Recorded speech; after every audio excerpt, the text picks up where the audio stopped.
everyone who's joining us. So I know some people are joining us live now. I know some people will be watching this back later on YouTube or at a watch party, but in any case, you're very, very welcome. Wonderful. So thanks everybody so much for coming. Firstly, thanks for registering for UniMAAP. We're really excited to get started in January. We wanted to put together this welcome session because we know it's a bit of a gap between getting started, and we also wanted to give you a flavor of the sort of stuff we'll be talking about and how we'll be doing things as part of the 8 groups in January. So I'm Christina. I'm a neurotypical researcher. I did my PhD in ADHD. I'll talk a little bit more about my PhD in just a second because it is actually relevant. It's not just an excuse to plug my research. And Aisling, do you want to take a chance to introduce yourself? Absolutely. So I'm Aisling. I'm a senior counselling psychologist. I've been working with ADHD Ireland and the Understanding and Managing Adult ADHD program for nearly 3 years now. I'm an ACT peer review trainer. So ACT stands for Acceptance and Commitment Therapy, which is the main therapeutic modality underlying UniMAAP, which I'll share a bit more with you later. And I'm an ADHD, well, I'm actually multi-neurodivergent. I'm dyspraxic, so affects my motor coordination, dysgraphic, which affects my writing, and I've got combined type ADHD. So I'll be kind of bringing the psychology and ADHD lens to what we're looking at here today. Great. So today we're going to be exploring a little bit about what UniMAAP is, so where it comes from, what's going to be covered as part of the program, some of the ideas behind why we're doing UniMAAP.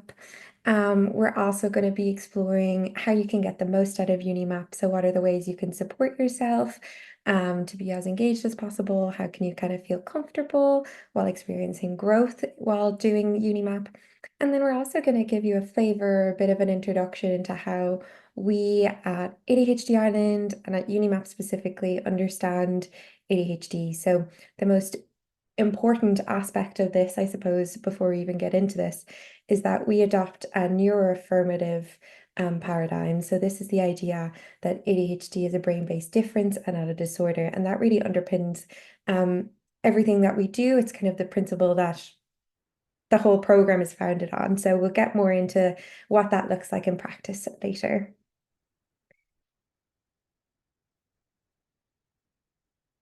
So just to give you an introduction or an idea of what UniMAAP is, I know you've registered, so you might already have a bit of an understanding of this already, but UniMAAP is a 6-week webinar-based self-development program for students in third level education who have ADHD.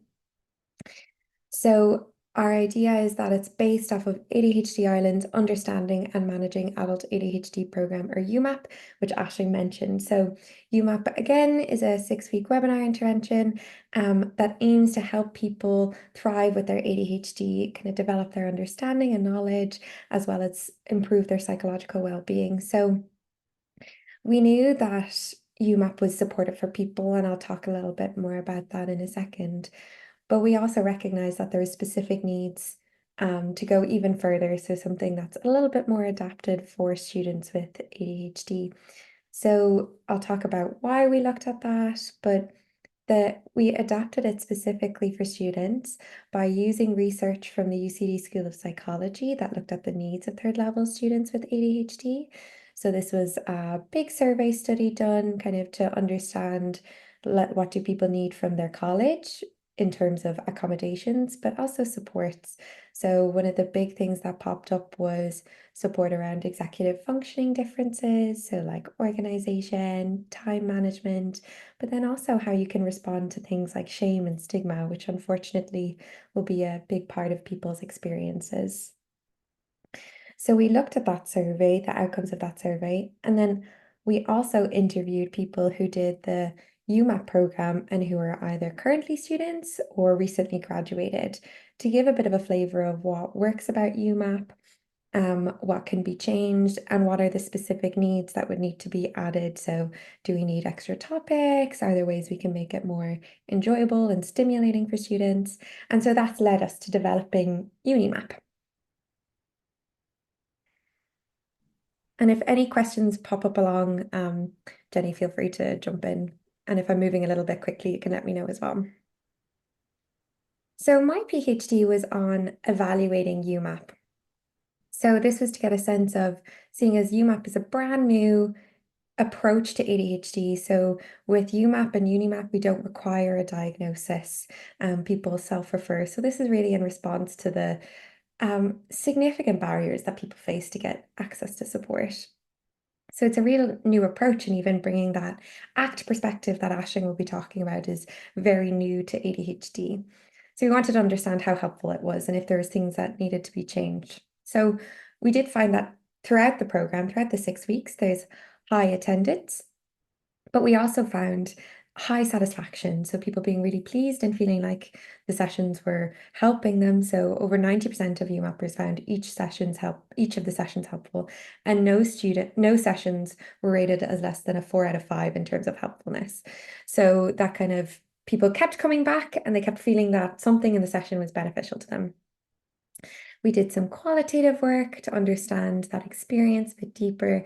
So we found that people who completed UMAP learned a lot of novel concepts that helped to support them change how they respond to their thoughts, feelings, and behaviors, and improved their self-compassion.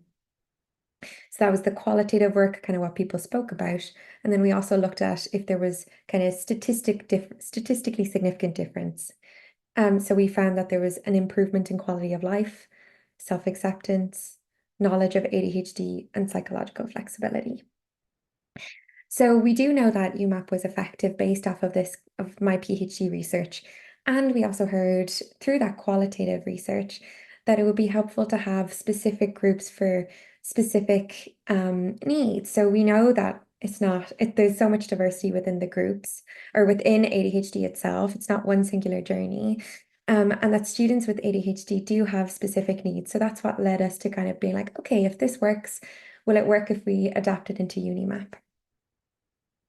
So some of the reasons why UniMAAP might be supportive or why we wanted to provide an intervention specifically for students is just kind of this aim where we kind of see it as like we're helping people build this bridge or overcome this gap, and where these kind of common experiences as students with ADHD lie. So there's things like our executive functioning differences. So throughout UniMAAP, we'll be exploring these, but the way university or college, or if you're in a further education and training course are set up, it's kind of on the assumption of a neurotypical student can do this. So when you're a neurodivergent student, your kind of brain-based differences can make it more challenging to engage. So maybe things like organizing, getting started for tasks, moving in between assignments can just make it trickier to participate and engage.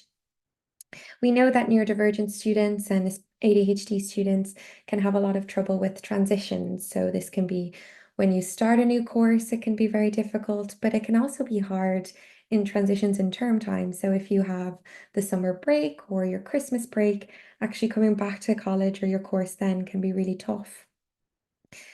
People describe a lot of what came up a lot in the student survey was the sense of overwhelm. There's so much to do, a lot of pressure, and it can just be really hard to kind of not feel frozen in the face of that overwhelm.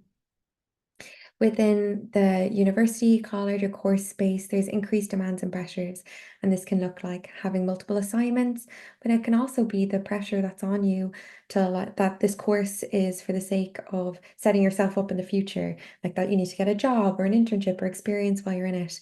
So there's a lot of pressure on people that can be really difficult.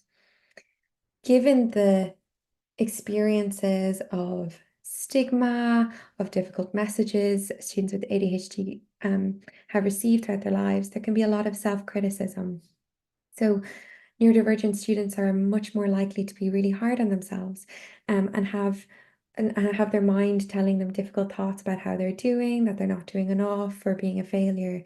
And that can be a massive, massive challenge to negotiate with.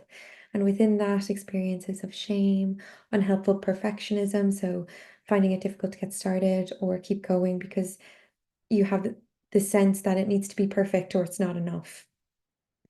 A lot of the time we hear from people that they've compared themselves to other students, so kind of feeling maybe that you're not living up to other students or finding it harder, or what people will talk about a lot is this paradox that they experience where they can be really strong in one area of college and then really struggle with another. And we know that actually emotion regulation is reportedly the most challenging experience or trait for adults with ADHD generally. We're diagnosed based off of symptoms of attention regulation or impulsivity and hyperactivity. But what people say is on a day-to-day basis, differences in emotion regulation are the most difficult to cope with.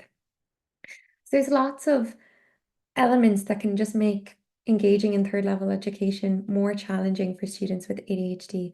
And we know that students with ADHD are naturally curious, have a wonderful capacity to learn, and ask different questions to what like neurotypical students might ask.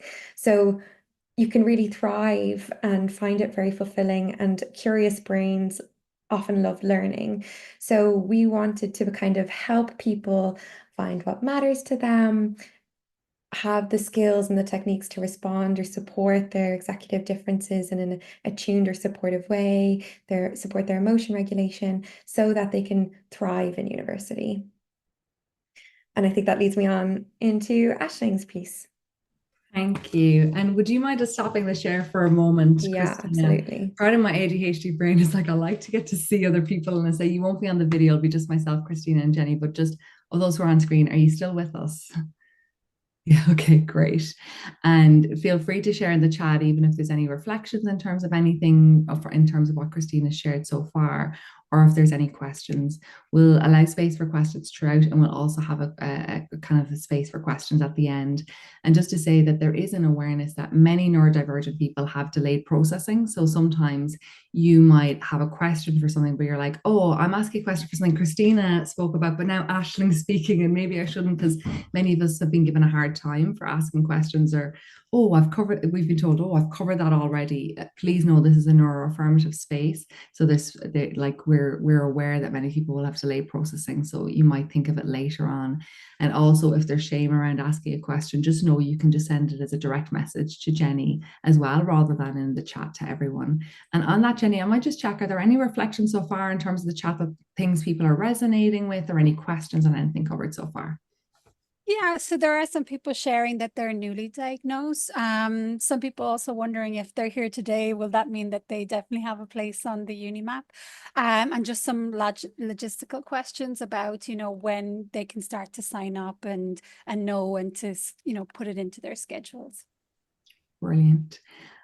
Christina, do you want to take that? Because probably the logistical side of things you're much stronger on than me and my ADHD brain. I just with the greatest respect and appreciation, I'm like, Christina, I know you'll do a better job of that than me. Perfect. Yeah, of course. So if you've registered for UniMAAP, you'll get a place on UniMAAP. If you're here, you're good to go. What we're going to do is we are keeping registration open until about the second week of December, so around the 10th of December. And after that point, everyone who's filled out the form on ADHD Ireland's website will be sent links to Eventbrite for each of the individual groups. So there's 8 groups across different times and days. So we're going to have a private Eventbrite that will be sent out, and you can sign up to your preferred date or time. And if that's all like filled up, then you can go and try in the next one. So it'll be December time, because we were aware that actually if we sent them out now, like it can be really hard to know what actually your term is going to look like this far in advance. So you want to kind of keep it a little bit closer. So hopefully that answers the logistic questions, but if anything else pops up, I'm very happy to answer. Fantastic. And just to say, if people are watching this as a watch party, but you were given the link specifically, that means because you're already registered as well. If you're just watching this on YouTube and you haven't had any interaction with the UniMAAP email, then you'll need to email to see if there's a space available for you. That email will be linked underneath the video for anybody who's catching the video that way. Anything else, Jenny, in terms of reflections or questions at this point? Nothing else, Ashley. Okay, great. Thank you. Christina, would you mind popping the slides up again, please? Thank you so much. So UniMAAP aims, so we're aiming to increase understanding of adult attention deficit hyperactivity disorder, ADHD. And as Christina mentioned, UniMAAP is very much coming from a neuroaffirmative stance. So we're not looking at this as a disorder, but more so as a difference. So we'll often talk about attention differences and hyperactivity differences. And there are many practitioners, particularly those who have ADHD themselves, that would say attention deficit doesn't really capture the experience that we have in the world, because it's usually that it's an attention difference. Sometimes we have way more attention than others. Sometimes we have way less. So Dr. Ned Hallowell, who's a psychiatrist who has ADHD himself, he will sometimes talk about it's like having a Ferrari engine of a brain, but having bicycle brakes. And that can be tricky sometimes. So just kind of recognizing that. And we do know that people will come back to this later, but that ADHD looks different for different people. So, you know, some people will only have the attention differences, some people will only have the hyperactivity differences. And the most common type of ADHD is what's considered combined type ADHD, which is the type of ADHD I have myself, which means having both the attention differences and the hyperactivity differences. So there'll be a number of things throughout the 6 sessions that will help you to better understand ADHD, how that arises for you, and how to be able to communicate that with other people. Because, you know, when we just say about ADHD, people often don't necessarily know what we're talking about or how that impacts us or how they might be able to support us. So there'll be a number of things throughout the sessions that will help you when communicating with, you know, college lecturers or tutors, or indeed family, friends, partners, to actually describe how your ADHD impacts you. So we aim to give you psychological skills and tips to help you thrive with your ADHD. And these are evidence-based skills and tools from acceptance and commitment therapy, and also from general ADHD research. Create a community to share tips for supporting our ADHD brains in third level education, and cultivate self-compassion and awareness of what matters to you to help you to take action towards a meaningful life with adult ADHD. We know that shame is a very, very common experience for many of those of us who have ADHD, because often education systems are set up for neurotypical brains. And if we've gotten the message repeatedly, which unfortunately many of us have, and I know I have as an ADHDer, sometimes we can start to think as if there's something wrong with us or we're the problem. So really kind of recognizing the importance of self-compassion, why it's tricky for those of us who have ADHD, and how we can bring that in. You can move to the next slide, Christina. So I'll need to ask Christina for a little help with the slides, because it's just easier than kind of switching it back and forth. So the UMAP facilitators. So I'm Aisling Leonard Curtin, Senior Counselling Psychologist, who'll be facilitating 2 of the 8 UMAP sessions. And then we have Dr. Christina Seary, who you've met, and Jenny Fennessy, who you've met, who will be co-facilitating 2 of the 8 rollouts as well. And as Christina mentioned, she's a neurotypical researcher specializing in ADHD. And Jenny came to work with us 18 months ago, and she was like, oh, this seems like a very interesting role, assistant psychologist on this understanding and managing adult ADHD program. And Jenny has given me permission to share that it was like, oh, wow, I'm not just helping other people, actually, this is what I need as well. So through being part of the Understanding and Managing Adult ADHD program, Jenny became confident in identifying as neurodivergent and having ADHD herself. And I suppose this is one of the pieces that came through from the pilot research on UMAP, is that people were saying that they would like if the UMAP and now the UniMAAP sessions were co-facilitated by one person who has ADHD themselves, who has that awareness from the book, but also from the lived experience. So Jenny and Christine will be bringing together the abundance of experience that they have. We have Loretto Marr as well, who is also a counselling psychologist with many years experience and works in IADT and is an ADHDer herself. And she will be facilitating 2 of the sessions. And we also have Dr. Sarah Cassidy, who is a senior educational psychologist, and she's an autistic dyspraxic ADHDer, and she's been facilitating UMAP sessions for some time now, and she will be facilitating 2 the 8 sessions as well. So when that comes out in December, you'll know what times are available and also who the facilitators are, so that you can choose whatever is the best fit for you around your college schedule. I'm good to go to the next session slide now, if that's all right. So research theories behind UniMAAP. So we have psychoeducation, so learning about ADHD, so to increase understanding of our neurodivergent ADHD brains. And one of the things that people have said to us, so just to give, obviously Christina had mentioned that this is based on, we're adapting the existing Understanding and Managing Adult ADHD program, UMAP. And there was a pilot of this in 2021, and then I came on board in April 2022. And since April 2022, we're now rolling out our 49th and 50th rollout of UMAP. So we've had over 2,000 people come through UMAP. And what a lot of people say around the psychoeducation, and I don't know if anybody here can relate to this, is they felt like they were getting caught down a lot of rabbit holes, and they didn't know like what was pieces that actually were based on research, or what was kind of like fake news, kind of so to speak, and just kind of not knowing where to start and where to stop. So Christina and I and a number of other members of the team have went down a lot of rabbit holes, and we've tried to kind of bring it together in a way that, you know, summarizes pieces. And so there'll be psychoeducation to help you to understand your ADHD, how it arises for you within third level education settings and in your life generally as well. And we'll also be looking at Acceptance and Commitment Therapy Act. So this is a pretty novel approach to ADHD, which can help us to address shame and internalized stigma arising from unwanted thoughts and feelings about ADHD. So ACT is what is considered a third wave cognitive behavioral therapy. So many people are familiar with CBT. So the first wave was kind of only looking at behavior or actions and not paying kind of much attention to thoughts. The second wave of CBT was looking at thoughts and actions. And then there's a kind of third wave of CBTs, which look at thoughts, look at actions, but there is also more focus in terms of, you know, mindfulness, acceptance, and also values, being aware of what it is that matters to us. And many neurominorities, so those of us who are neurodivergent, so not part of the neurotypical majority, many of the thoughts that we struggle with are based on very real experiences of rejection or criticism that we've experienced. So the skills that we'll be using around how to respond to thoughts, we can use them also around true thoughts. And with emotions, it's really around kind of recognizing, okay, what ways am I responding at the moment that are unhelpful, and can I learn more helpful ways of responding?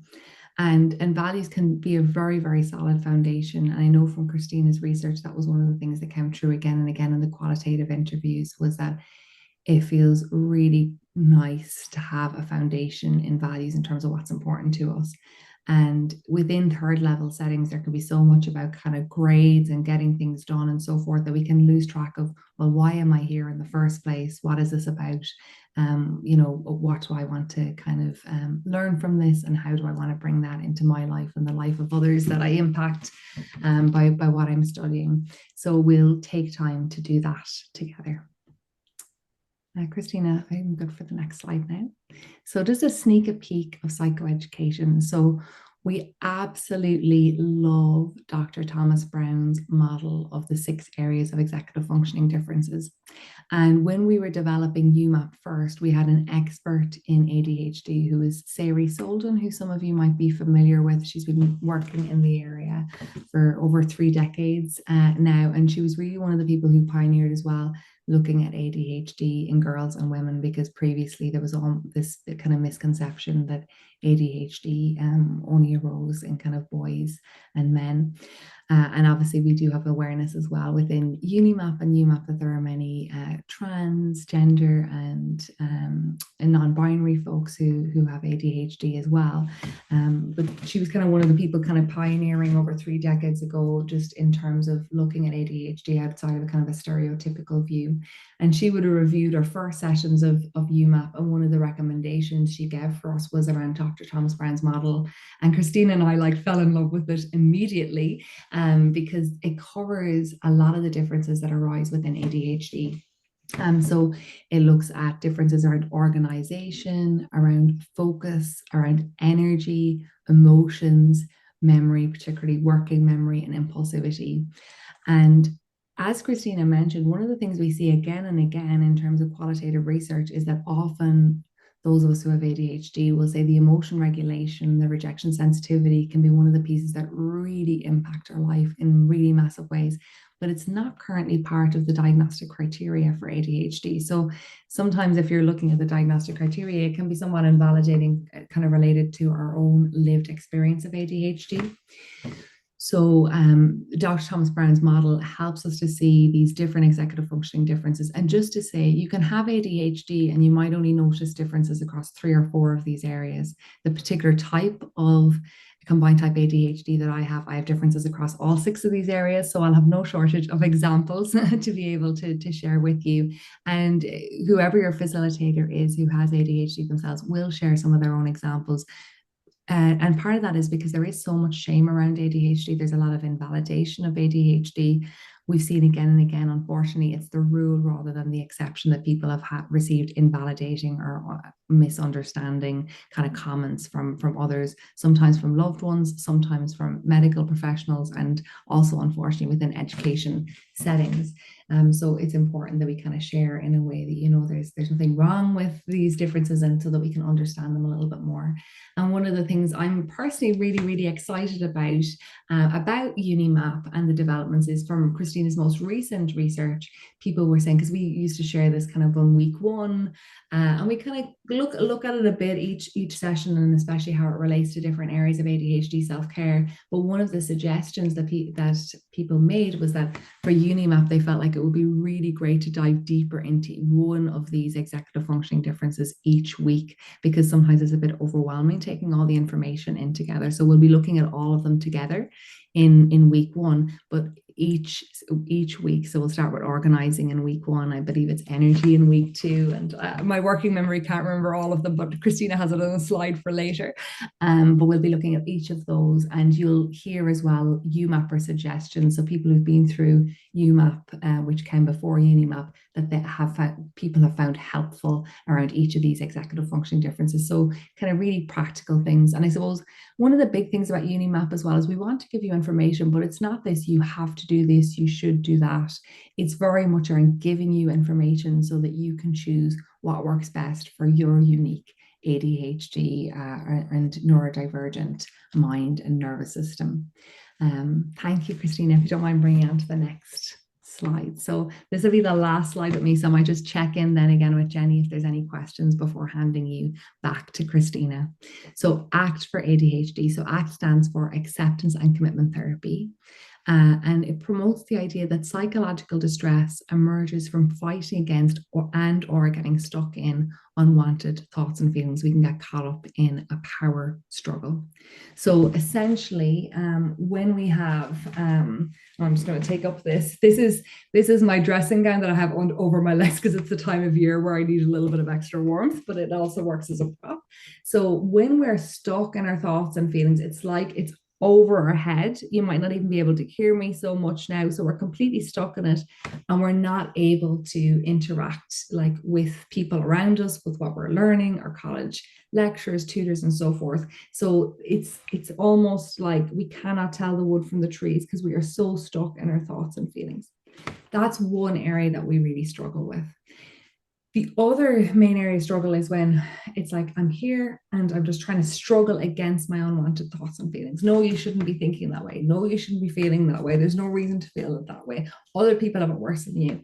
So when I'm doing this, okay, I can kind of see things around me, but it's completely exhausting. So many of us get caught in this power struggle, kind of either struggling against or getting completely lost in. Whereas what we want to do is, okay, the thoughts and feelings are still there, but it's kind of like having my dressing gown on my lap. So it's still here, but it's no longer affecting my view or taking that much of my energy. So when we either get stuck in or we struggle against, we often become disconnected, closed, and disengaged. And when this happens, we are more likely to suffer. And there has been so much research in terms of ACT and the underlying processes. There's over 1,000 randomized control trials and so many more process-based research, which looks at each of the component parts. And what we find is that repeatedly, when we become disconnected, closed, and disengaged, we're more likely to struggle with depression, anxiety, kind of PTSD, OCD, addictions. It impacts our relationships with others when we disconnect, close, and disengage. So all of UniMAAP is kind of based on these foundations or pillars of ACT for ADHD, which are adapted from Dr. Kirk Strassel and Dr. Patty Robinson's focused acceptance commitment therapy around opening up, connecting, and engaging. So we open up by moving away from struggling against or kind of being lost in our thoughts and feelings to befriending ourselves and our ADHD. We connect by moving from getting caught in the past or future to living more fully in the present moment with our ADHD. And we engage by engaging in actions that take us closer to our values as ADHDers. And if you're not sure what your values are, we will be looking at them very explicitly in session 2 of UniMAAP. So you don't need to know them already. We will be supporting you around that. So Jenny, if you don't mind, let me know if there's any questions. And Christine, if you don't mind taking down the slides just for a moment. So people still with me? Yeah. Lots of reflections actually, Aisling, and people are I'd love to hear sharing about that they're newly diagnosed, or some are self-identifying and they're learning about this through maybe their own studies in psychotherapy. A lot of people very grateful to be here, and even the things that you've been sharing so far, both of you, it's really resonating. People, they feel like they're in the right place. Great.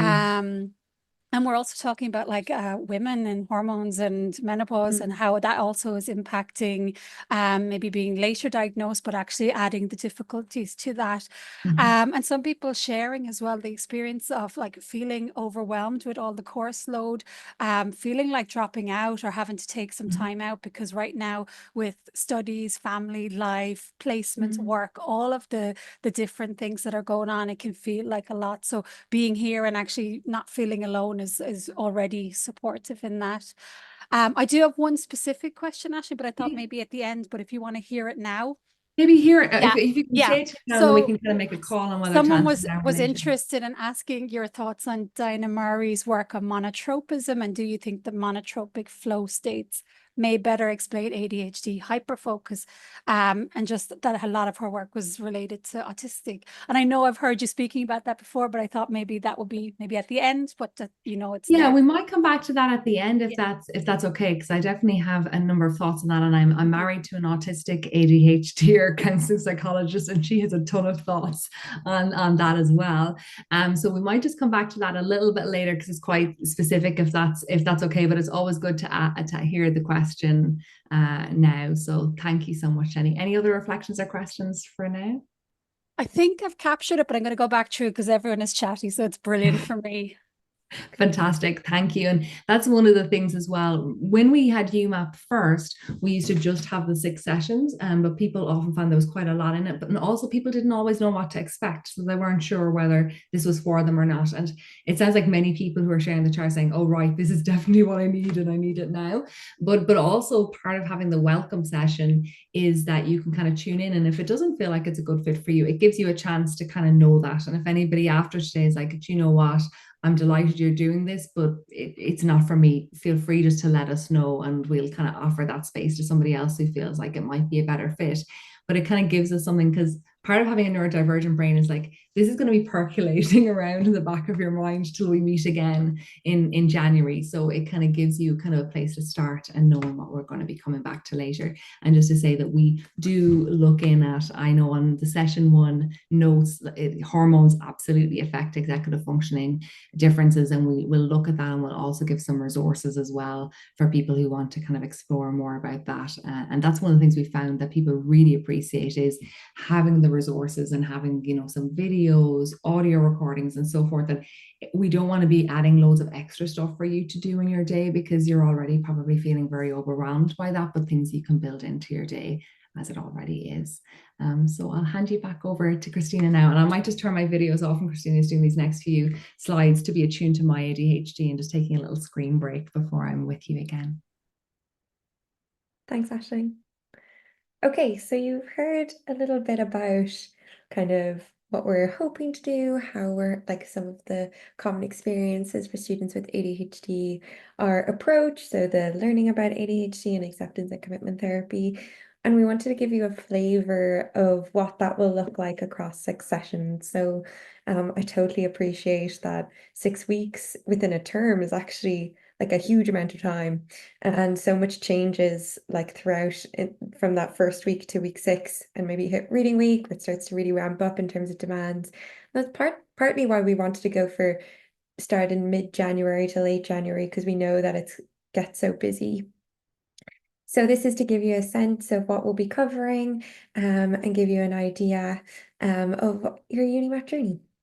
So in session 1, as Aisling was talking about, we're going to introduce executive functioning, so that Brown's model of the different types of differences we can see with ADHD.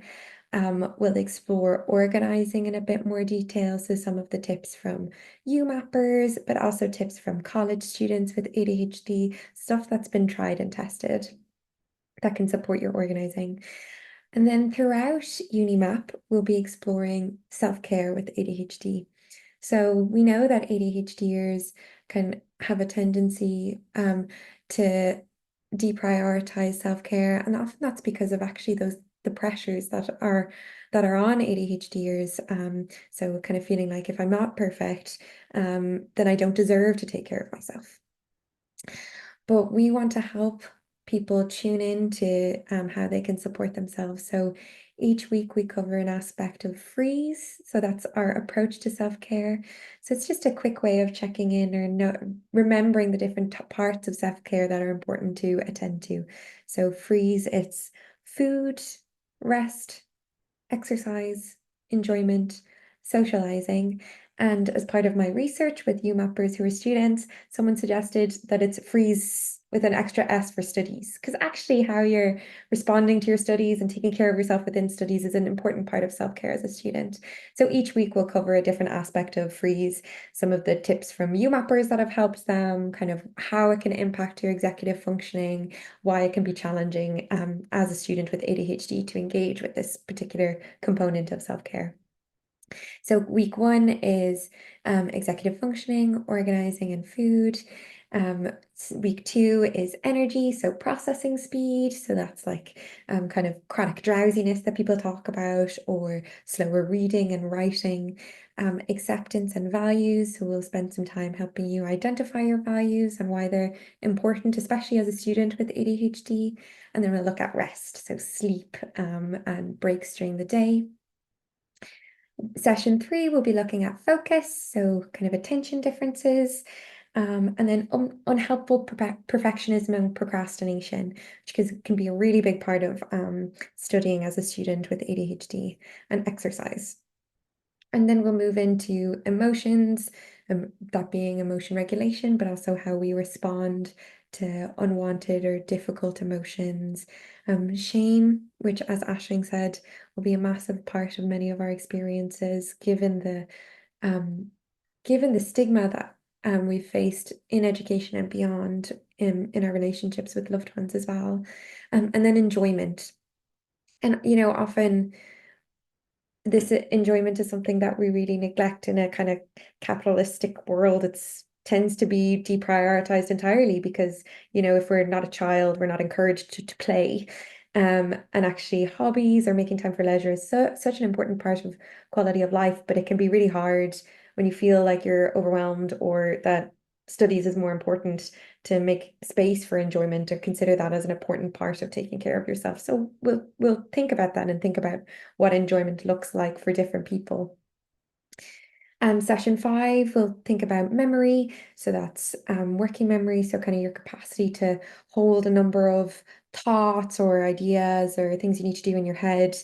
ADHD identity tangles, which is how we take the messages of shame or the messages we've received and interpret them in ways that we start to misunderstand our ADHD traits as wrong or bad, and that kind of really gets entangled in our identity. So we'll explore that, and also how we can untangle and take actions in line with our values. And then socialization. So again, similar to enjoyment, something that as students, when you have 10,000 different things that you need to do on top of a part-time job, or if you have children or family that you need to take care of, something that can be neglected and looks different for different people. So some people need more socialization, while some people need more time to decompress and spend time alone. So we're going to provide some suggestions around that and how you can support yourself. And then session 6 will look at impulsivity as an executive functioning difference. As I said, that freeze with the extra S studies. So that's mostly going to be thinking about burnout, which is something that students with ADHD are, like our research shows that you're less likely to notice your body's cues. So you're much less likely to notice when you're burnt out until it's too late. So we'll be thinking about how you can recognize that and what you can do to support yourself. And then doing a little bit of a revision of all these major concepts and bringing them together, and the steps for how you can make UniMAAP a part of your life, continuing through term and beyond. So what should you expect from the sessions? And I suppose today is to give you a bit of a flavor of how they'll be facilitated. So you'll have a facilitator like Ashing, or Jenny and I will be co-facilitating, and there will be someone else supporting us, so an assistant psychologist who's on top of the chat, sharing any reflections or anonymous questions. And then also you'll have the opportunity to connect with other UniMappers. So that's like what's going on in the chat now, like chatting to each other, sharing your reflections on if you noticed any organizing differences or any impact of rest on your executive functioning, or how you find connecting to your values. You'll also have the opportunity to join breakout rooms halfway through the session, so for about 10 minutes. And this is optional. So we know that there's different levels of what people will want or feel comfortable with. So you have the choice to join a breakout room. Whenever I'm in a webinar or a Zoom and the facilitator is like, okay, we're going to do breakout rooms, I swear to God, it puts me into fight or flight. So for me, like that really makes me very stressed. But we also know I know for some neurodivergent people, that a breakout room is like a real refresher. It's an opportunity to connect and get to know other people and hear those shared experiences. So some people choose to join breakout rooms every other week or once throughout the course of UMAP. So it's up to you. You can choose your level of comfortability. And if you don't go into a breakout room, you can stay in the main room, and we have some videos that you can watch instead, or you can choose to take a comfort break. And all the videos that will be playing in the main room will be linked. You'll get them so you can access them later, so you don't have to have that FOMO of missing out. We'll have anonymous polls. So kind of, did you engage, or did you change anything about your sleep this week? If so, how did you find it? To give a sense of, for people again who maybe feel a bit quieter or don't want to engage with the chat but still want to get a sense of those common human experiences. And we'll also do a Slido, so where you can anonymously input what you do to support yourself, or what impulsivity or connecting to your values felt like. We'll be providing access to recorded sessions afterwards, as well as there'll be links to additional resources, like Ashing was saying. We've gone down the rabbit hole, so you don't have to, or at least you have a starting point for your rabbit hole. And we'll be adopting this neuroaffirmative, so strengths-based ACT approach, where we see ADHD as a difference rather than a disorder, and really embrace that. And so we'll be modeling how you can support your ADHD in an attuned way, like the way Ashing turns off the chat previews. So just to give you an idea of some of the ways the facilitators support their ADHD. We'll have 5-minute comfort breaks about halfway through the sessions to kind of give you a rest and recharge. And there will be an opportunity, but not obligatory, chance to participate in a study evaluating UniMAAP. So like the way we evaluated the Understanding and Managing Adult ADHD program, we want to know how effective and supportive UniMAAP is. So once you're registered to a particular group, you'll be sent a link to complete that study, and it'll be a survey before. If you complete the survey before you start, you'll be invited to participate in the second study if you'd like to be contacted. So that'll be after UniMAAP, and then 3 months later to see if there's any kind of long-lasting impact of UniMAAP on your life. and there may not be, but that's why we want to know. The whole idea of piloting UniMAAP, just doing 8 groups January to February, so we can give this a go, see what works, see what doesn't, and improve it for other students with ADHD. So I mentioned additional resources. So one of those additional resources is each week you'll be sent a guidebook for the week. So that basically will provide a summary of the topics. Sometimes go a little bit, like the slides might have 1 or 2 sentences where the guidebook has a little bit more context, just so you can kind of understand it on your own. Some prompts. So it might be like, what does organizing differences look like for you? Did you notice anything related to food over the last week? And there'll be some examples from the facilitators that you can read to get a sense of how food impacted on one facilitator and impacted on another. And really, it's an extra resource for you so that you can kind of have a bit more insight if the slides feel a little bare and it's just a visual, so you're not quite sure what's going on, or if you tend to journal and you like to write, you're someone who processes by writing things out and thinking things through a little bit more. So really, it's something to add. There's no pressure to engage with the guidebook. Sometimes I know, because neurodivergent brains are so curious, if you feel like you haven't covered it all, you haven't finished it. And actually, we want to encourage that kind of like doing UniMAAP in a way that suits you. My friend gave me a really good metaphor recently of, if you remember the like multicolored Bic pens that you'd get. So you might get like the blue, the black, the red, the green, and we'd all try and shove them all down because you want to see like what happens if I can get all the colors out at once. And then the pen doesn't work. It freezes, it stops. But when you try one color at a time, that's when you're able to use it. So you can approach UniMAAP like that with the guidebook if it feels right, if you resonate with doing the extra examples or filling in the extra exercises, you can. There's no pressure, and it's always a resource you can come back to after you finish UniMAAP. So before I hand over to Aisling, I'll just stop sharing my screen just so we can do another little quick check-in, Jenny, if there's anything before. Yeah, just the chat has been great, Christina, because I think it gives a nice sense of who's here and actually the shared experiences. A lot of people resonated when we were talking about enjoyment, that sense of like, I have to earn my enjoyment. If I don't do all my assignments, then I can't do anything enjoyable, but I don't want to do my assignments. So you're neither getting the work done or the enjoyment part. So a lot of people resonating with that. It's also coming up with the anger and frustration at yourself. Sometimes you get ready, you might go, you might miss the boss, and then you don't want to go in late. And so then the whole day is gone in that sense. A little bit about, the self-talk and the frustration at ourselves about, wanting to do something, know what needs to be done, and then not getting started in that way. So lots of people sharing that, and then kind of touching, like there's a lot of people in art and animation who even were denying themselves doing something they enjoy, even though it's part of the coursework, but trying to flip that to being self-care and making it into something that's enjoyable in that way. So yeah, it's really nice, the bits and pieces that are coming through. Lovely. Brilliant. Okay, I'll share my screen and pass over to Aisling.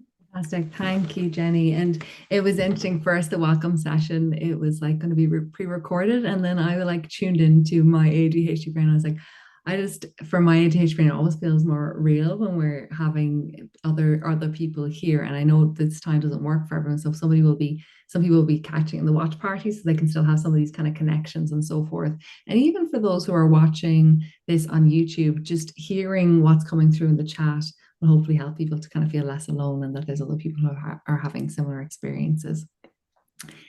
So this illustration was developed by the late Auntie Louise Gardner to kind of really look at these 3 zones. So we've got our comfort zone that kind of can feel quite kind of static or stuck. Now, saying that, our comfort zone, can get bigger or smaller, with time, and it was interesting. Myself and Christina and Jenny were chatting before, and we were all so excited about today, and also noticed some nervousness, because this is something new. Like, we've never had a UniMAAP welcome session before. And I noticed, I used to feel this a lot with the UMAP stuff at the start. And then now that feels much more like in the comfort zone. So, our comfort zones can be kind of static or stuff, but they also can kind of get bigger or smaller based on what we do or don't do. And many people notice that their comfort zone kind of shifted around kind of social interactions and that around times of COVID restrictions. There were things that might not have knocked a feather off me for a very long time that I was like starting to really overthink and overanalyze and so forth. So we've got our comfort zone. Then we've got this on the outer rim, we've got the overwhelmed zone, or kind of where we're over kind of too stretched. And what I've noticed, and what many other ADHD folk have noticed, is that sometimes it can feel like life is like kind of pendulum swinging between being in the comfort zone and the overwhelming zone, the comfort zone and the overwhelming zone. And certainly when I think about times when I was in third level education, that really kind of strikes at me, where there'd be times where I'd be like completely overwhelmed and I'd be getting hardly any sleep and doing loads of stuff. And then after that, I'd be like, oh my gosh, I can't even string a sentence together, and back into comfort zone then for a little while to kind of conserve energy, and then back into that kind of overwhelming zone again. Can anybody relate to that kind of pendulum swing between the comfort zone and the overwhelming zone? Okay, I can see some nods. So when it comes to UniMAAP and when it comes to our life generally, we kind of want to be aware of that cycle, whether we're kind of mainly in our comfort zone or the overwhelming zone. And then through UniMAAP, we really want to support you to kind of learn about this self-care zone, this place of manageable positive growth. So we can expand out into our self-care zone. So we're doing something that feels a bit uncomfortable, but it feels like it's manageable. And with that, then our comfort zone can expand with time. So there's things that are currently overwhelming that will be within the self-care zone with time. And I suppose this middle path does not come naturally to those of us who have ADHD. We tend to naturally veer more towards the kind of all or nothing. And what we're looking at here is kind of that kind of incremental, sustainable changes that will actually be able to stick and that are supportive to us, and then that lead to less of a chance of neurodivergent burnout. And we will be looking at neurodivergent burnout in UniMAAP because it's a very, very big thing for those of us who have ADHD. And it can be a real risk factor as well within third level settings. So we'll be kind of looking at, okay, how can we kind of be more conscious of the self-care zone, this place of manageable, positive growth. So rather than kind of like Christina just looking at the guidebook, rather than thinking, I have to do everything here, I'd be like, okay, is there one thing I'm interested in? I might listen to that. If there's something else, then I can listen to something else or what have you. So kind of really learning where that is. And that most people will take a bit of time just to kind of figure out where that is for you. And there may be some topics that we cover in UniMAAP, such as food, for example. We do know from research that there's much higher levels of disordered eating in those of us who have ADHD. So it might be actually recognizing, okay, this is an overwhelming topic for me. I'm going to just leave my screen for 10 minutes and I'm going to come back to the next topic or what have you. Is that you don't have to just be like, well, I'm here now, so what things can you do to help to bring you within your self-care zone? So even an example was when Christina, I knew she had a number of slides there. I just got up and I did some yogic movement, and I just kind of just was moving my hands around and allow myself a chance to fidget. And I also will be fidgeting when I'm here. I've got like this stone that my wife did for me. It's a mandala stone. I'll be kind of moving that around. And for many of us, it'll actually keep us in our self-care zone if we have something to fidget with, whereas we may have been criticized for this in the past. So some people might crochet or knit, or they might be jotting down things, coloring something in as they're listening. Some people will actually go out and walk, because they find if they're walking out in nature, that helps them to be able to take in the information without it becoming overwhelming. So kind of playing around with that for yourself. Okay, Christina, do you mind shifting to the next slide? So getting the most out of UniMAAP. So what's within your control to concentrate? And I've mentioned some of those things, like having fidgets, having a craft or something like that. Maybe it's having headphones that are noise cancelling, having perhaps your smartphone on do not disturb. Depending on whether it helps you. Like for me, I definitely need to put the chat previews off because I can kind of see some of it and then I'm like, oh, I'm trying to be here. But for others, that actually helps to aid concentration. So there's no right or wrong, just tuning into your unique neurodivergent brain and nervous system. I suppose it's important not to share anything other people talk about in the chat. And you might have even noticed when Jenny's shared reflections or questions, she'll never share anybody's names, and that's to have an extra layer of confidentiality, because we do say that wherever you're watching UMAP, you know, that you're on your own, that other people can kind of oversee what other people are there or what's going on in the chat or what have you. But there's a recording afterwards, which is really important, given that we know that our working memory can be affected in ADHD. But I suppose it's an extra layer because not everybody has their videos on, that we can't see if there might be anybody else who could see something, that we don't mention names as that extra layer of confidentiality. So you can use the chat to share your own experiences or ask questions. However, don't share if it will bring you or other group members into the overwhelm zone. So just be aware that if I wrote this and, you know, I didn't hear back or something like that, that might not be something that you might share to everyone. You might like send it as a direct piece or what have you. And just to be conscious of what might bring other people into their overwhelming zones as well. So tune into yourself and how your ADHD brain best takes in information, and that's going to be different for each and every one of us. And I know I've tapped in on some of those already. Classic ADHD, I start talking about things a slide ahead for a slide later, and you know this will happen, and it won't be the last time, because you know ADHD is for life. But just kind of noticing what supports you. So we welcome you to approach UniMAAP with curiosity and openness. And I suppose one of the things we found from the earlier piece of research is that the number of live sessions you attend has the best kind of predictor of the outcomes that you'll get.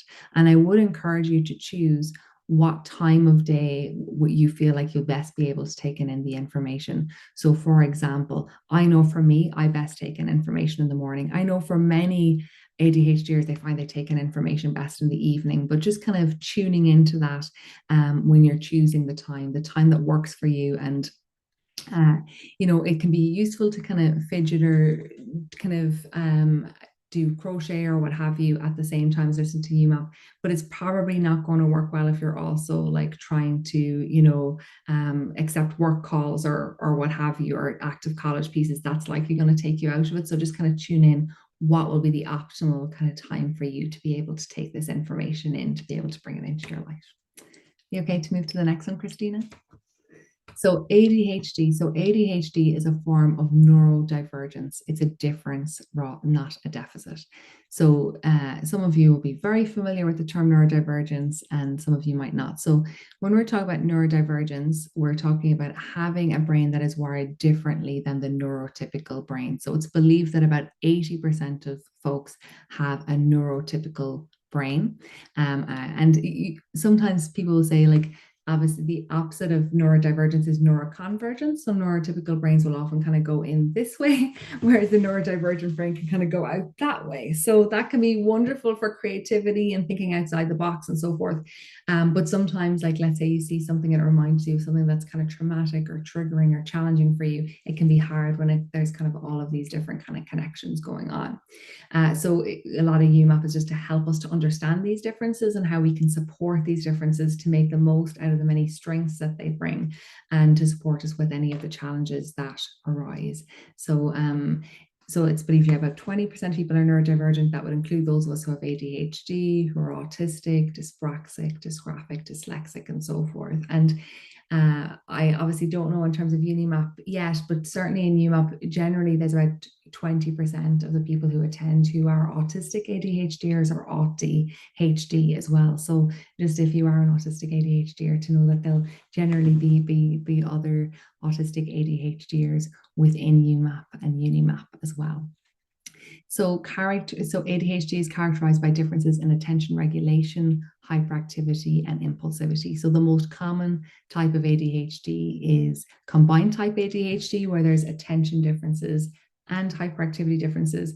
The next most common, but it's also the one that's most likely to be undiagnosed, is those that are, the medical term is predominantly inattentive, but we would think of that as the attention differences only, without those hyperactivity or impulsivity differences. And then the least common is hyperactive only. So experts are moving towards a less pathologizing and more strengths-based view of ADHD, and that's certainly what we aim to do within UniMAAP. So boys have higher rates of identification than girls. So generally kind of 4 boys to every 1 girl is identified. However, this balances out in adulthood, and gender can relate to how ADHD was identified and experiences of ADHD traits and characteristics. And we do have an awareness that there are many transgender and non-binary people who identify as having as ADHDers as well, but there just isn't as much research in terms of kind of rates there, or kind of identification.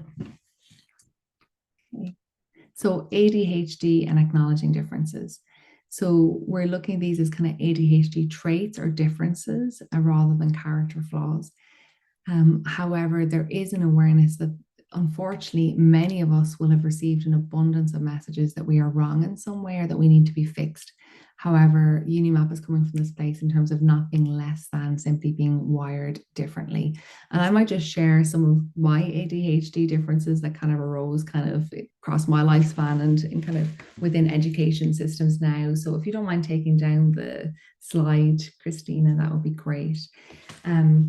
So for me, I would say kind of my ADHD differences became obvious when I was, just gone 4 years old and started off in primary school.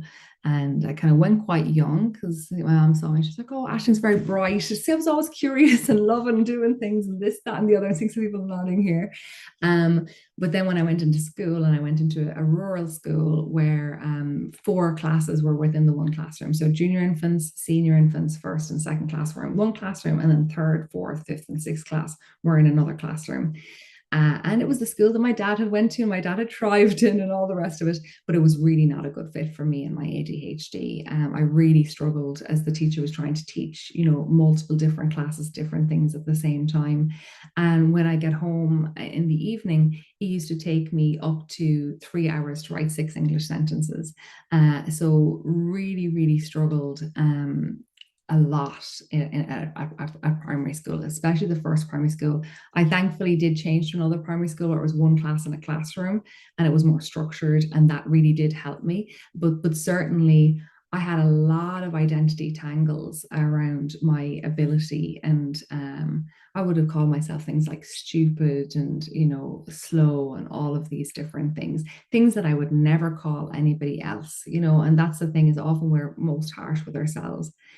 In secondary school, my parent-teacher meetings, it very much it was a completely different experience. My mom used to say it was like they were talking about different teenagers. If I loved the subject, they thought I was the best thing yet. But if I wasn't interested, they'd be like, "Oh, I'm sure you're probably hearing this from other teachers too." My mom was like, "Not necessarily." It would just vary a lot.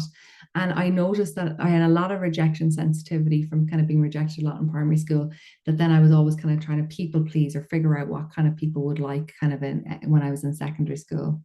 And then in college, thankfully, I did get to do psychology, which I absolutely loved. And I really excelled in that.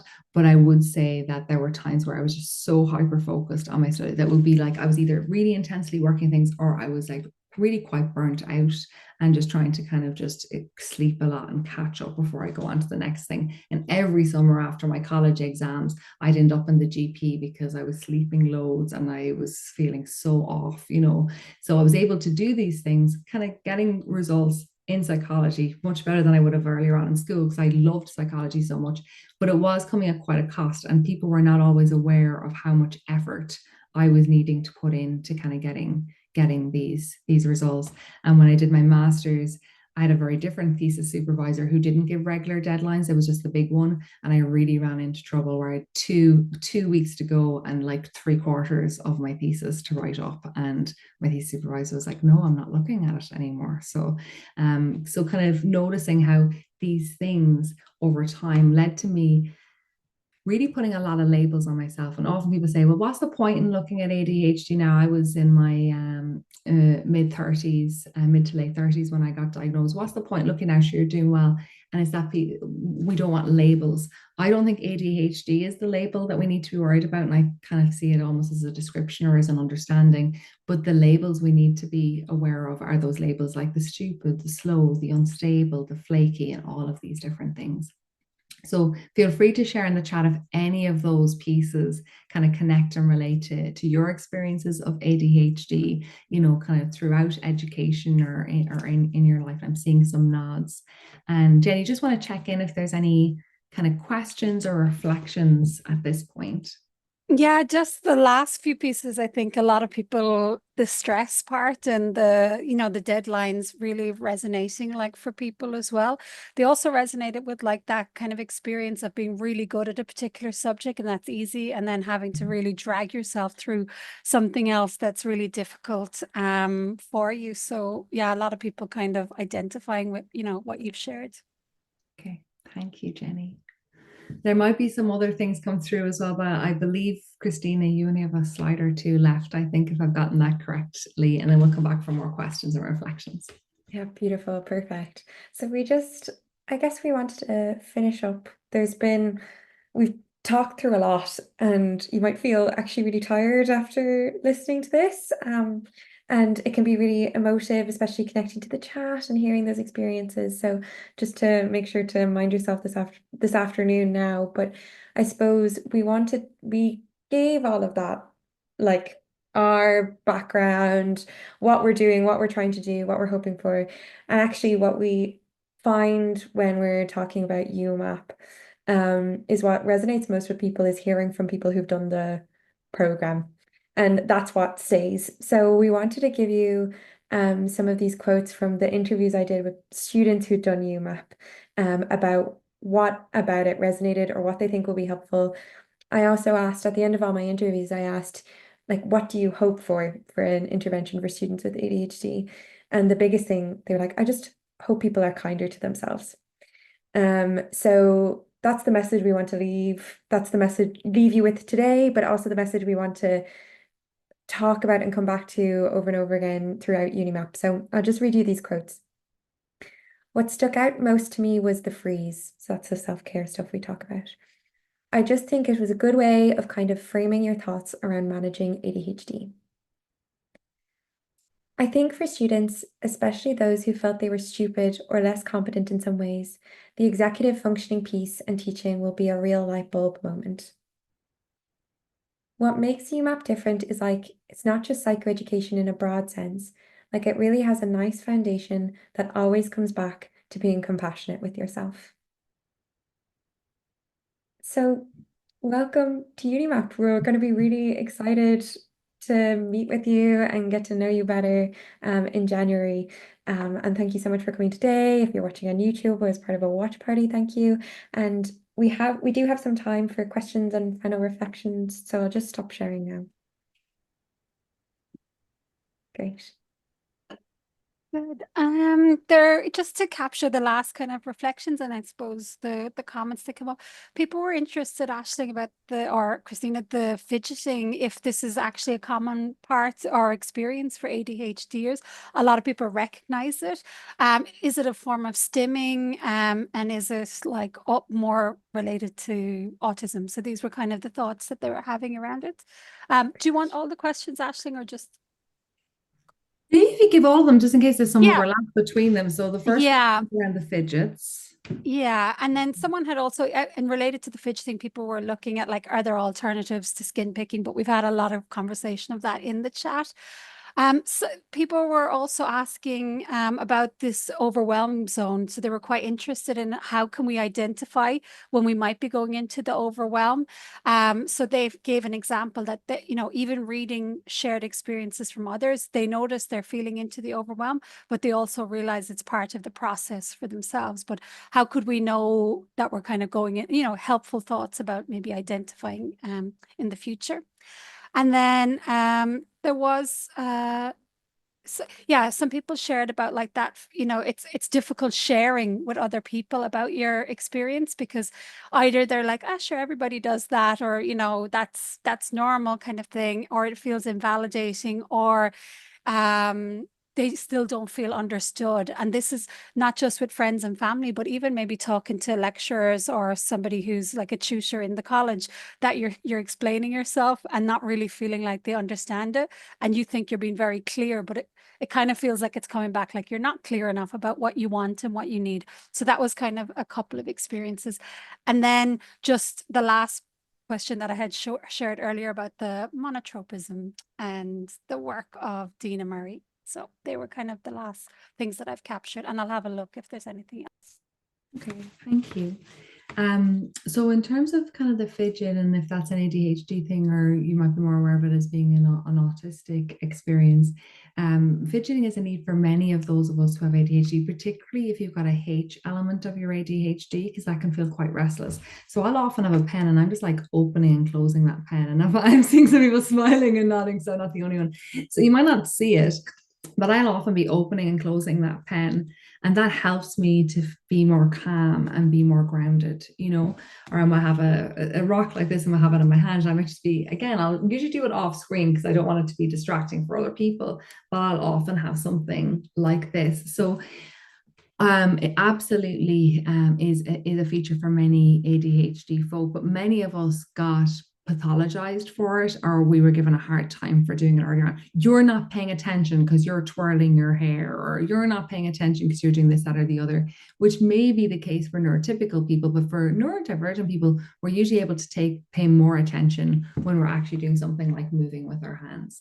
So I think it's brilliant that things do seem to have changed a lot. Like I know of, you know, my kind of goddaughters and things, it's much more accepted in education settings today. But if we're at third level now, there's a good chance that when we were going through kind of primary or second level or the equivalent of that, that it was not encouraged. So I would say maybe part of the thing to experiment between now and UniMAAP is experiment with having things as you're learning, and just tune in. Does that help you to take in information better, you know, and just finding what works for you? Or, you know, in other pieces, sometimes people will like listen while they're walking or something like that, so that it's just comes in at more, it just lands and it stays a little bit more. So, and I think, yeah, when people talk about the alternatives to skin picky, it sounds like there was a lot of pieces there as well. I know that Attitude did do a webinar on this as well. So maybe, Jenny, if you could send that to those we know who attended live, that they could check that out. But again, if we're kind of finding something that's an alternative, and it's similarly as well with, we'll look at that in terms of enjoyment and that.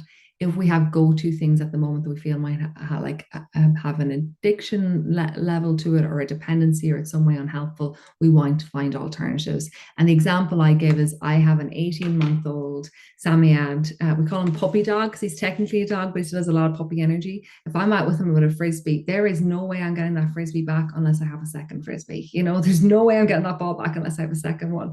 So it's kind of almost like, what can you give yourself as an alternative? And we'll be exploring more of those things in UniMAAP.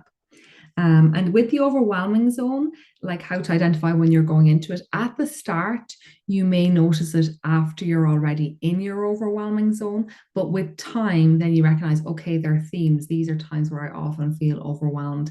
Maybe it's like, okay, I know I'm getting a lot from hearing people's experience, but maybe that's not the time to go into something right away afterwards. It might be the time to go out and have a walk or what have you. So at the start, it might be a bit annoying because you're only realizing it afterwards, but the more you pay attention, the more kind of themes will arise for you that you'll be able to kind of be aware of. And then you hopefully, through what's shared from other UniMAAPers, you'll find other ways that might support you around that. So it might be like, okay, when I'm in a situation for that length of time, that's quite overwhelming. Maybe I'll do it for a little bit less of a time, or, you know, smaller groups are less overwhelming for me, or one-on-ones or bigger groups or what have you.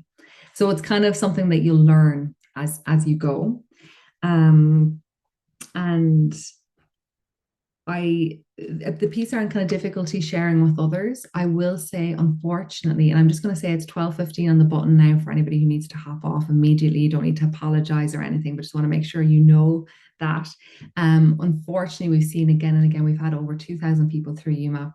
It is the rule rather than the exception being misunderstood by others or being invalidated, you know. And sometimes when it comes to kind of family members, sometimes people who may be neurodivergent themselves but haven't identified that in themselves, and they've been really harsh on themselves, they can sometimes have the harshest commentary on ourselves as well, you know.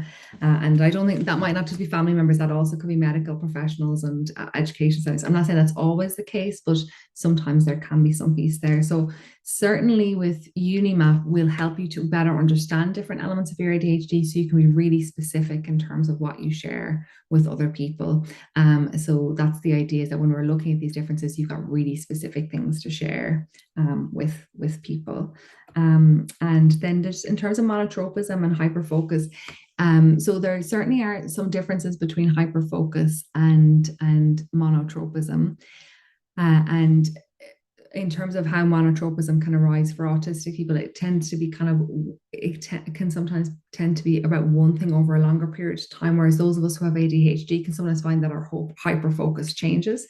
So many people share spending a load of money on a new kind of creative pursuit or hobby, and then it shifts to another thing. Whereas, often for autistic people, it might stay consistent kind of for time, for longer periods of time. Saying that, many of those of us who have ADHD can also be monotropic, and it's kind of beyond the scope of today, but Kieran Rose, the autistic advocate, has got some really great videos on monotropism, and my wife, who's an autistic ADHDer, shared with me there's a kind of a questions that you can do. It's not formal, it's by somebody who's neurodivergent themselves, but I found it to be quite a helpful tool, and it will show how monotropic you are. My wife is, I think, more monotropic than 90% of autistic people and 99% of neurotypical people. I am more monotropic than, I think it's like 90% of neurotypical or 90 something, and about 60 or 70% of autistic people. So some ADHD people who are not autistic can have a lot of monotropism, which is very much being the one thing. And then it can be hard to switch lanes to other pieces. We will be covering things like task switching as well that might be helpful for people around this. But I'll get that resource and I'll send that to Jenny. So you'll probably be mainly hearing from Hannah, who's on annual leave this week, and Jenny's very kindly keeping an eye on the email. I think Christina is too, between the two of you. So you'll get kind of a follow-up, providing we know that you're here today. We don't want to obviously send out resources to people who weren't at the live session, not to be overwhelming people. Christina, do you have anything to add on anything that I answered there? Well, I was just cheekily catching up on the chat. And one of the things that was striking me while you were talking about fidgeting was some really lovely reflections on how stimming or fidgeting is like really quite natural as humans, but pathologized in autistic people and ADHDers. So just like I thought that was so validating and insightful. And I would say like it's helpful to fidget because if you think about attention differences in ADHD, it's like in a neurotypical person. So like in my brain, attention is like I'm in a dark room and there's a torch shining around. With an ADHD brain, it's like someone turned on the light. So everything in your environment is coming through unfiltered. So that just means you're taking in a lot more. And what's helpful then is someone's telling you, focus on one thing, focus on what your lecturer is talking about. Your brain is really understimulated and missing something. So that's why it's helpful to, I like to say I'm in this field because all the people I love have ADHD. My fiance is ADHD. My friends have all like identified as ADHD or autistic. I have lots of family with neurodivergence, and I can see the doodling is just phenomenal. Like I've seen some really beautiful illustrations while I'm sitting in my lectures. So it's a really helpful tool and certainly something we embrace and will be embraced in UniMAAP. That's all I wanted to, that was the one thing that I was striking me while I was listening to you, actually. Thank you, Christina. And yeah, Christina can go on the chat and not get totally lost, whereas I just know I can't. So I always just check it afterwards. And it's not that one is right or one is wrong. And we'll look at this a lot as how you can become attuned to your unique neurodivergent brain and nervous system. So thank you so much for being here. And if you have any feedback in terms of what you got from the welcome session, it would be lovely to hear it from you, because it'd be nice to share as well. We often share like what, UniMAAPers like found from something, because sometimes it's like, oh, this welcome session, but then if you see, oh, this person got this from the welcome session, maybe I will attend a watch party, or maybe I'll pop that on the background while I'm, doing my exercise or kind of commuting or what have you. So if you do have any things you'd like to share to UniMAAPers who weren't able to make it live, feel free to pop that as an email, and obviously everything is anonymized as well. So thank you all for your time and attention, and I hope I get to see some of you, and Jenny and Christine will get to see others in January for the 6 sessions of UniMAAP. So thank you all very, very much. Thanks, guys.